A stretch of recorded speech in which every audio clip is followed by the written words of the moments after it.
اعوذ باللہ من الشیطان الرجیم بسم اللہ الرحمن الرحیم۔ شروع اللہ تبارک و تعالیٰ کے نام سے جو بڑا مہربان اور نہایت رحم کرنے والا ہے۔ ایک عورت کہتی ہے کہ میرا آدمی کسی وجہ سے لمبے سمے کے لیے غائب ہو گیا۔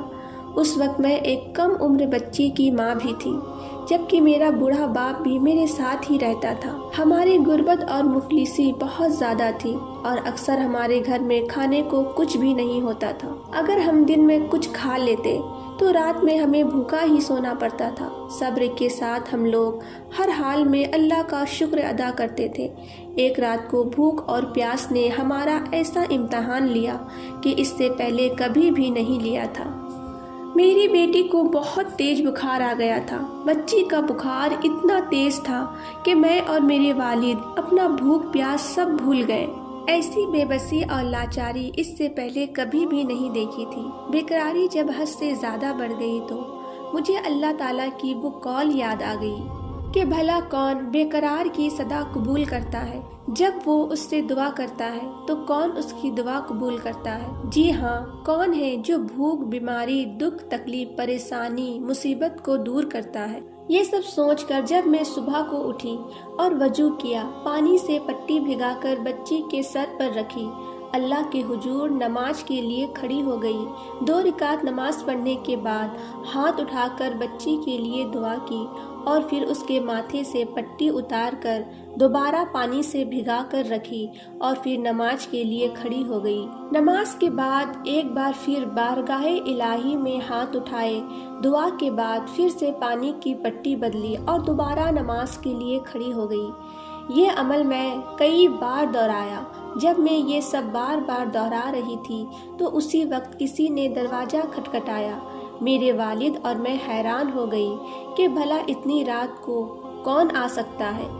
میرے والد نے پوچھا کہ دروازے پر کون ہے تو باہر سے جواب آیا کہ میں ڈاکٹر ہوں۔ یہ سن کر میں اور میرے والد ایک دوسرے کو حیران ہو کر دیکھ رہے تھے اور سوچ رہے تھے کہ بھلا اس کو کس نے بلا لیا۔ پھر میرے والد نے جا کر دروازہ کھولا۔ ڈاکٹر نے آتے ہی پوچھا کہ مریض کدھر ہے؟ ہم نے سادگی سے بچی کی طرف اشارہ کر دیا۔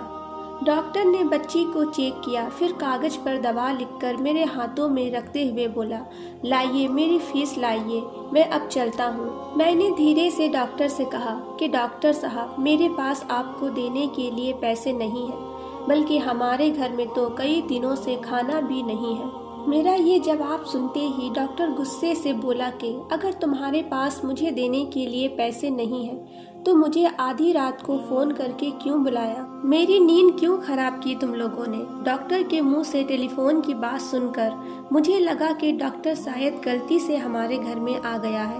میں نے ہمت کر کے ڈاکٹر کو جواب دیا کہ ڈاکٹر صاحب، ہم نے آپ کو فون کر کے نہیں بلایا ہے، بلکہ ہمارے پاس تو ٹیلی فون ہی نہیں ہے۔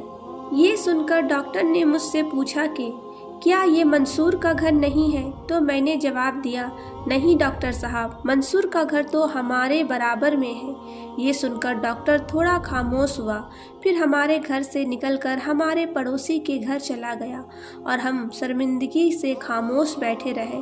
تھوڑی دیر ہی گزری تھی کہ وہ ڈاکٹر ایک بار پھر ہمارے گھر میں آ گیا۔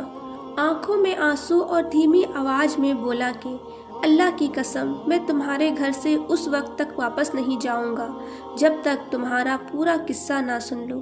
تو میں نے اس ڈاکٹر کو اپنا پورا قصہ سنا ڈالا کہ کس طرح میں بچی کے سر پر پانی کی پٹیاں رکھ رہی تھی اور اللہ سے دعا مانگ رہی تھی۔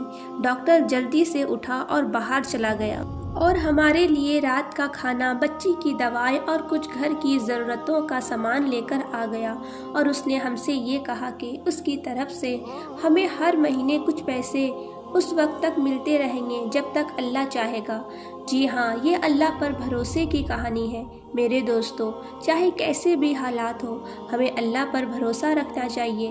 یقیناً جو لوگ اللہ پر بھروسہ رکھتے ہیں، اللہ تبارک و تعالیٰ ان کی مدد ضرور کرتا ہے۔ اللہ ہم سب کو سمجھنے اور ہر حال میں اللہ پر بھروسہ رکھنے کی توفیق عطا فرمائے۔ آمین۔ ویڈیو اچھی لگی ہو تو ویڈیو کو لائک اور چینل کو سبسکرائب کرتے ہوئے نوٹیفیکیشن بیل کو ضرور دبائیں، جس سے میری سبھی آنے والی ویڈیو کی نوٹیفیکیشن آپ کو آسانی سے مل سکے۔